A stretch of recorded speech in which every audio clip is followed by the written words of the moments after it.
Assalamualaikum warahmatullahi wabarakatuh guys. Apa kabarnya kalian semua? Sebelumnya mungkin saya baru ya.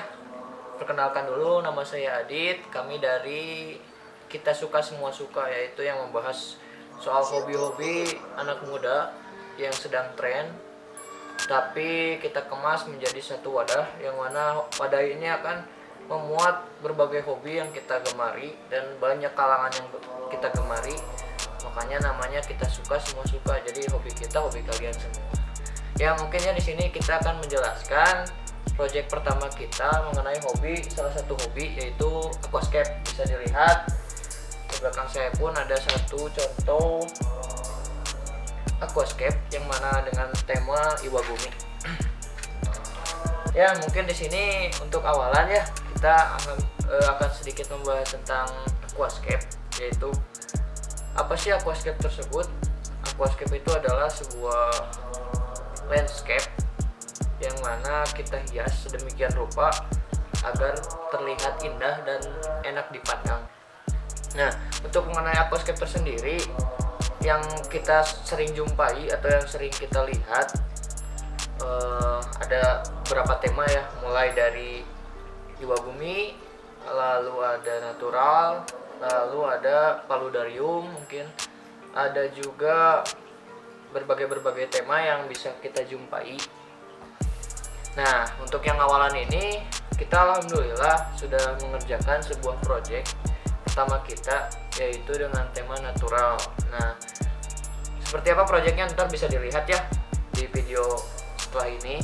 Lalu untuk prosesnya saya akan menjelaskan satu persatu, mulai dari bahan-bahan apa saja sih yang digunakan untuk tema kali ini, lalu apa saja yang kesulitan yang kita tempuh, lalu bagaimana prosesnya step by step untuk mencapai apa yang diinginkan dan apa yang diinginkan oleh customer. Nah, mulai pertama kita akan menjelaskan apa saja yang kita pakai, mulai dari kayu yang otomatis kita akan perlukan untuk membuat sebuah aquascape. Kayu yang digunakan di sini ada dua macam, yaitu ada rasa mala dan kayu santigi. Nah, untuk rasa malanya tersendiri saya membeli 2 batang, lalu untuk santiginya saya membeli 1 batang yang akan kita rangkai dan akan kita satukan menjadi satu kesatuan.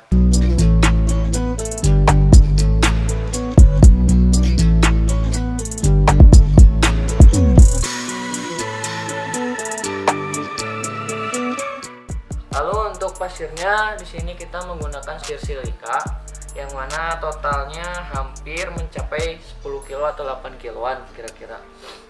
Lalu untuk penggunaan bakteri starter kita menggunakan produk dari produk Aquajaya, yaitu yang seperti ini, nanti akan terlihat bentuknya seperti apa. Dan untuk harganya cukup terjangkau untuk teman-teman sekalian yang ingin membuat dan ingin mencoba di rumah, karena aquascape itu tidak susah kok guys. Nah, lalu untuk penggunaan rumah bakterinya kita menggunakan produk dari Aquajaya juga. Selanjutnya kita menggunakan beberapa tanaman, yaitu mulai dari buce palandra, mossnya jenis moss flame dan moss ricardia. Lalu kita menggunakan sedikit cryptocorin, dan lebih banyaknya di buce palandra ya. Dan juga ada sedikit yang terlewat, yaitu tanaman stem plant, yaitu kadaka. Nah, untuk prosesnya gimana sih? Terus bagaimana sih awalnya, bagaimana kesulitannya? Nah, kita akan bahas ya, kita kupas satu persatu. Mulai dari hardscaping, karena untuk membuat aquascape itu mulai awal itu kita memulai rencana bagaimana sih kita akan membuatnya, bagaimana sih konsep yang ingin diinginkan oleh customer. Nah, kita mulai memikirkan dan kita mulai berbincang dengan customer. Lalu setelah berbincang dan setelah mendapatkan satu tema yang mana akan kita garap, nah mulai pertama kita mulai ke proses hardscaping.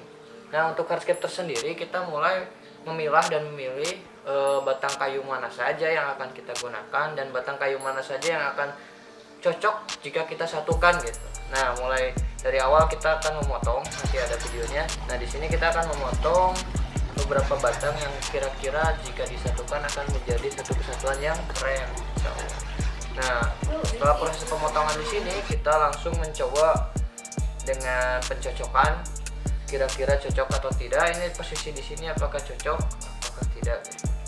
Lalu setelah serasa cukup, kita akan mulai langsung ke proses pengeleman, yaitu penyatuan antar beberapa batang yang sudah kita pilah tadi, kita satukan menjadi satu kesatuan. Nah, lalu dengan proses ini akan panjang karena lanjut kita ke proses yang mana proses detailing, atau istilahnya mas setelah kita membuat hardscape, kita akan membuat senatural mungkin atau sekeren mungkin dan natural istilahnya, sangat terlihat tidak dibuat lah intinya mah ya. Mulai dari batang-batang kecil kita lem satu persatu, lalu sehingga batang-batang besar yang masih tersisa dari kayu-kayu sebelumnya kita coba untuk memasukkan dan agar lebih natural.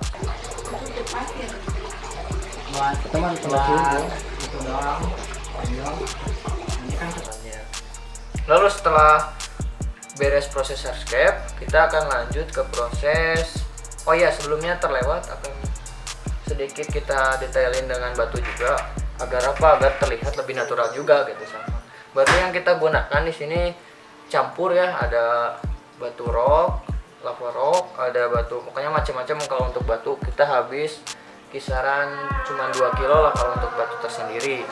Lalu setelah proses itu kita memasukkan substrat yang kita gunakan tadi kan sudah dijelaskan di awal ya, kita menggunakan substrat jenis silika agar kesannya lebih putih dan lebih kesannya enak aja dipandang. Nah, untuk silika tersendiri memang mempunyai kekurangan, yaitu jika lama-kelamaan akan terlihat agak kusam kalau untuk penggunaan silika tersebut. Tapi kita bisa cegah dengan seringnya kita melakukan maintenance atau seringnya kita melakukan water change. Sebelum kita memasukkan silika, alangkah baiknya kita cuci terlebih dahulu pasir tersebut, karena pasir silika itu jika terkena air maka akan keluar berupa pasir-pasir putih serbuk kecil yang bakal terlarut dalam air gitu. Jadi alangkah baiknya untuk meminimalisir tersebut kita akan cuci terlebih dahulu pasirnya.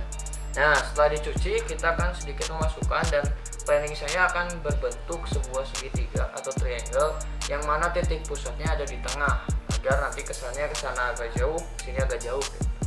Nah, bisa dilihat ya seperti ini ya. Setelah kita memasukkan pasirnya tersebut, lalu kita lanjut ke pengisian air terlebih dahulu agar bisa menguras atau membuang sisa-sisa dari pasir silika, juga kotoran-kotoran yang dihasilkan dari kayu gitu. Lalu setelah kita mengisi air, kita kuras kembali, lalu kita akan masuk ke bagian planting, yang mana planting ini adalah bagian terseru karena disinilah letak seni dan letak keindahan yang akan terlihat jelas dari proses aquascape tersendiri. Lalu kita akan masuk ke planting. Mulai dari penanaman awal kita menanam buce palandra untuk bagian bawah dan juga bagian atas, yang mana bagian atasnya agak terlihat seperti bonsai. Tapi bonsai tidak menggunakan moss karena konsumen tersendiri ingin beberapa tanaman yang memang low untuk di perawatan gitu. Jadi tidak ribet dan tidak langsung keluar alga dan tidak berpotensi untuk alga muncul gitu. Nah, mulai dari sini kita menanam buce palandra di bagian bawah dan di bagian atas. Lalu kita juga menanam kadaka untuk bagian belakangnya agar terlihat lebih natural gitu, ada stem plant. Lalu setelah menanam kadaka, sini kita menempelkan beberapa moss, yaitu flame moss dan ricardia. Nah, setelah menanamkan moss, kita lanjut ke sisa-sisa tanaman buce dan ada cryptocorin beberapa kita tanam juga. Lalu setelah semua sudah tertanam, bisa dilihat hasilnya seperti ini. Lebih indah kan? Karena sudah mulai terlihat hijau dan sambungan-sambungan dari hardscape sebelumnya juga terlihat tertutupi dan terlihat lebih natural. Lalu di sini kita lanjut mengisi air. Nah, setelah mengisi air di sini, nah beginilah hasil akhirnya.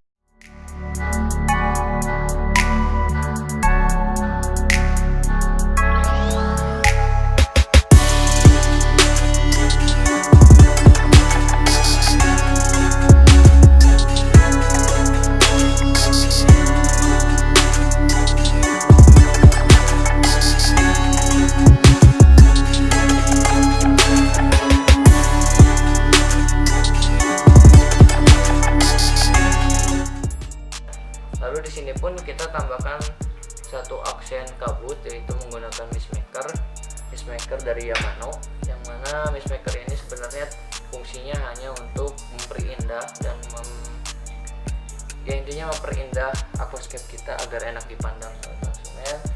Lalu setelah mengisi air kurang lebih 2 minggu, kita kuras kembali, kita water change kembali, kita lanjut ke pembersihan atau siponing.